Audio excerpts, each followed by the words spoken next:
ओम कल्याण मार्ग का पथिक 9वां भाग। व्यवहारिक जीवन में परिवर्तन।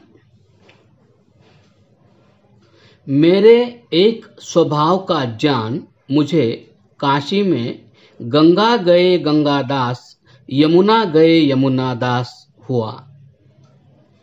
बनारस पहुंचते ही मैंने अपने जीवन की सारी गति बदल डाली। बलिया में 3 महीने के अंदर ही मैं भोजपुरी बोली और हुकूमत के झकोलों से मस्त होकर ठाट बाट से सिंह सरदारों की पोशाक पहनने लग गया था। बनारस पहुंचकर 1 महीने के अंदर बनारस की खड़ी बोली बोलने लग गया। स्कूल में प्रवेश के 15 दिनों पीछे ही हुकूमत का सारा नशा हरण हो गया और विद्वानों के विद्यार्थी जीवन की कहानियां पढ़ पढ़कर उनके अनुकरण की चेष्टा करने लगा। बांके दस्तारे का स्थान बनारसी दुपल्लिया टोपी ने लिया। शानदार लबादे के स्थान में अनरखा पहन लिया। दुपट्टा बांकपन का तिरछापन छोड़कर गले का हार बना।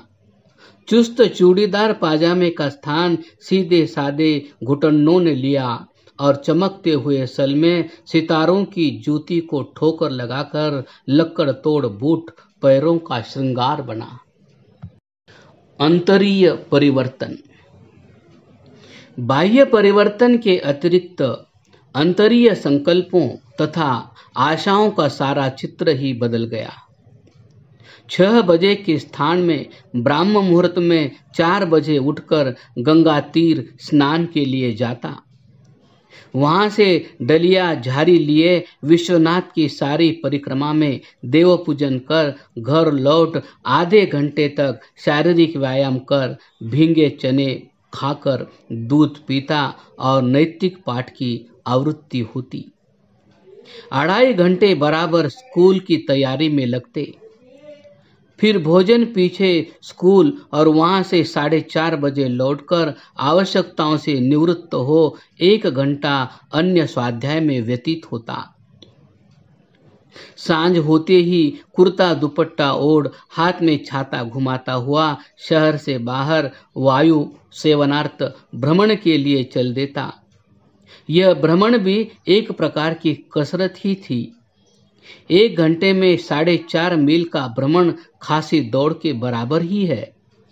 उन दिनों और उसके पश्चात चिरकाल तक मैं इतना शीघ्रगामी आंधी की तरह चलता था कि मार्ग में मिले मित्रों को देख तक न सकता था। 7:30 बजे घर लौटकर विश्वनाथ बाबा के मंदिर की ओर चल देता और उनके द्वार पर हाथ पैर धो फिर सब देव मूर्तियों के दर्शन मात्र करके लौटता। इस क्रिया को पूरी किए बिना भोजन नहीं करता था। फिर कुछ टहलते गप्प-शप्प उड़ती और 9 बजे से पहले ही सो जाता। मुझे भली प्रकार स्मरण है कि संवत 1873 ईस्वी भर एक दिन भी रात को दिए के सामने पढ़ने के लिए मैं नहीं बैठा। यदि शिक्षा प्राप्ति के सारे समय में मैं इस नियम का पालन कर सकता तो आज मैं ऐनकों का गुलाम न बन जाता।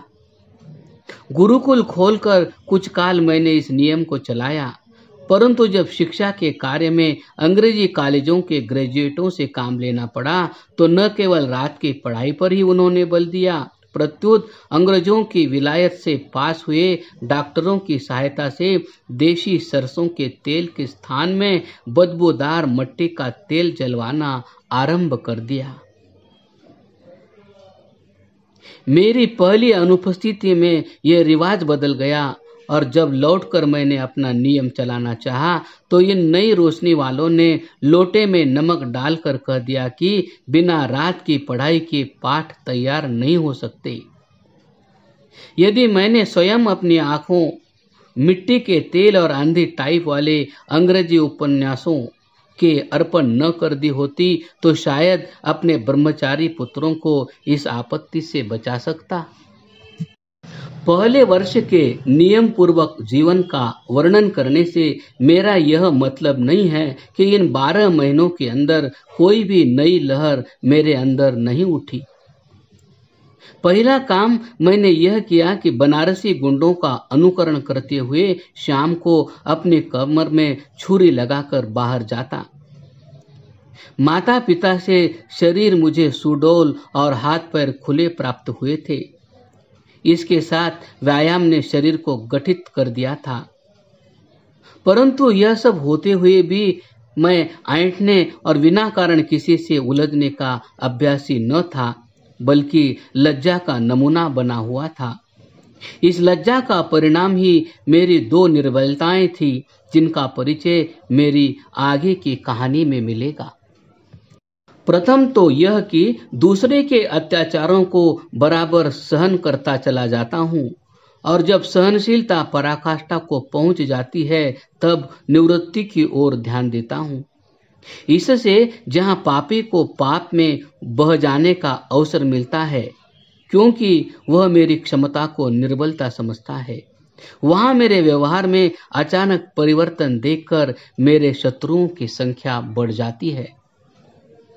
दूसरी निर्बलता यह थी कि जो बहुत दूर हो चुकी है, कि जहां पहले से जानी हुई आपत्ति का सामना मैं बड़े कठिन समयों में भी शांति और बल से कर सकता, वहां अकस्मात किसी आपत्ति के सामने आने पर मुझे उसका हल न सूझता था। आंखें खुलने लगी। अब तक आवारगी का जीवन तो अधिक रहा, किंतु उसमें पाप का प्रत्यक्ष प्रवेश कभी नहीं हुआ। संसार को शुद्ध पवित्र ही मैं समझता रहा, परंतु अब कुछ घटनाएं ऐसी हुई जिन्होंने हृदय के उस शुद्ध भाव पर ठेस लगानी शुरू कर दी। पिताजी का मुझ सबसे छोटे पुत्र के साथ जितना प्रेम था, उतना ही विश्वास भी था।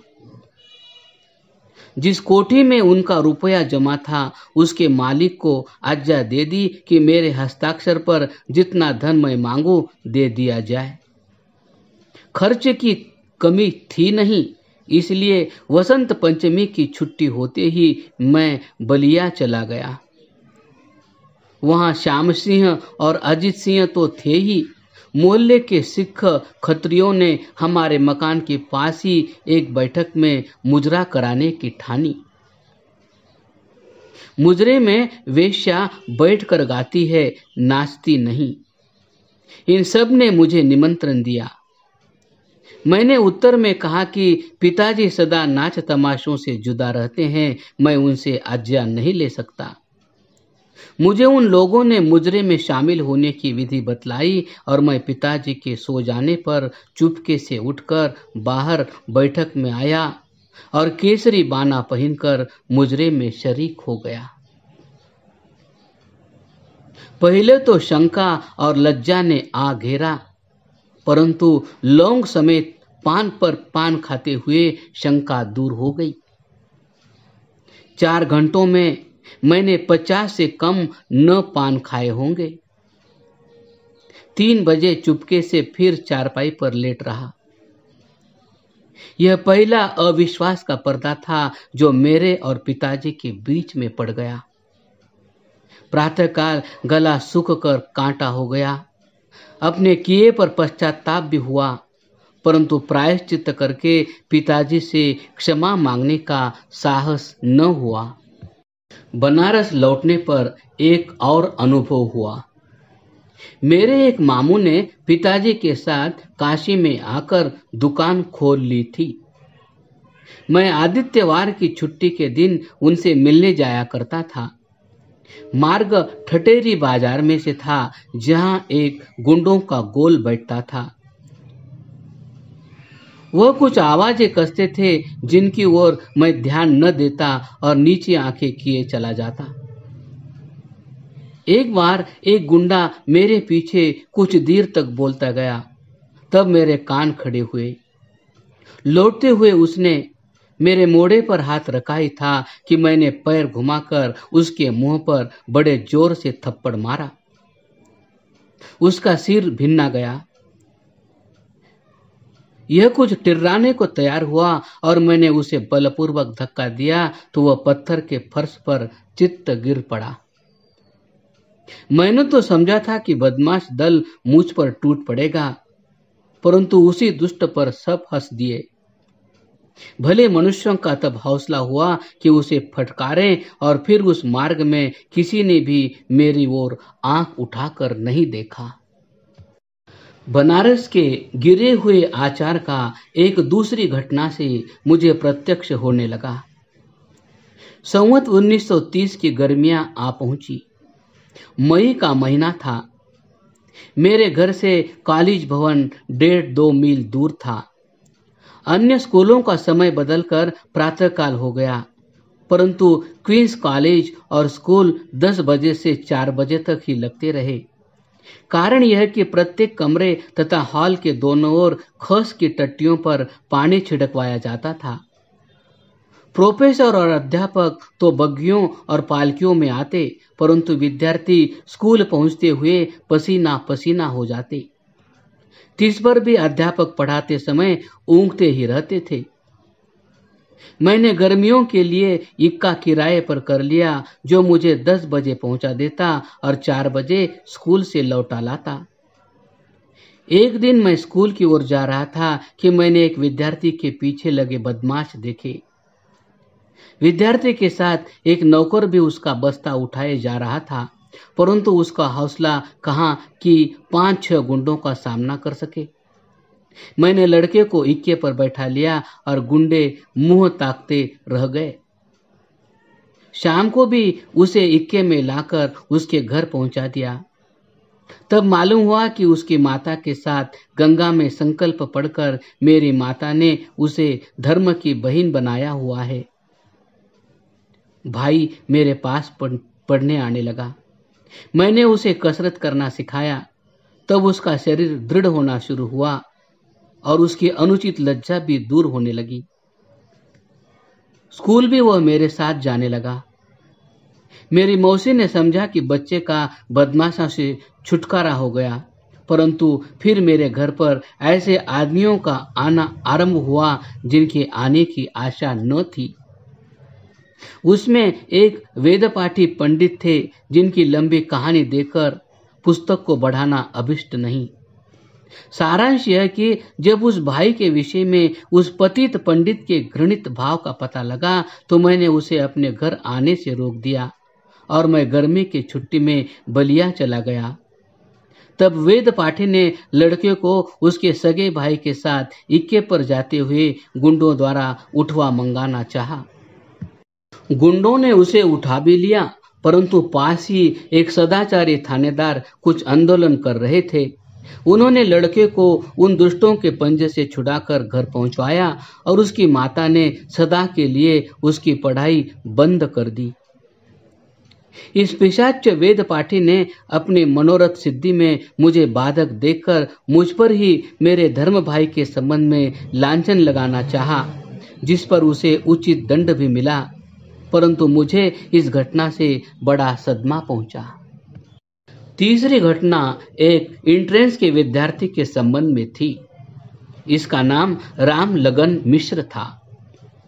मथुरा मास्टर की तरह यह भी लंबा दुबला और काला था और उन्हीं के अनुकरण में वैसे ही कपड़े पहनता था। आयु 22 वर्ष की थी। 3 बार एंट्रेंस में अनुत्तीर्ण हुआ और 2 बार परीक्षा में न बैठा, परंतु स्कूल में बराबर भर्ती रहा। इसके मारे भी विद्यार्थियों का नाक में दम था। इसने मेरे स्थान में पहुंचकर कुछ कुचेष्टा का यत्न करना चाहा। मैंने उसे फटकार कर बरामदे के नीचे ढकेल दिया। उसने गिड़गिड़ाकर मिन्नत की कि मैं उसका पोल स्कूल में न खोलूं। मैंने उसे फिर फटकार दिया और दूसरे दिन उसकी दुर्गति की सारी कहानी विद्यार्थियों को सुना दी। मिश्र जी तीसरे दिन ही नाम कटाकर घर को चल दिए। इन घटनाओं ने मेरी आंखें खोल दी और तब मुझे मालूम हुआ कि काशीपुरी सब प्रकार के व्यभिचार का नरक कुंड बना हुआ है। साथ ही वेदपाठी पंडित के जीवन को देखकर संस्कृत भाषा तथा विद्या से ही घृणा हो गई। 6 माही परीक्षा की तैयारी में सब कुछ भूलकर मैं फिर नियम पूर्वक ही काम करता रहा। क्रमशः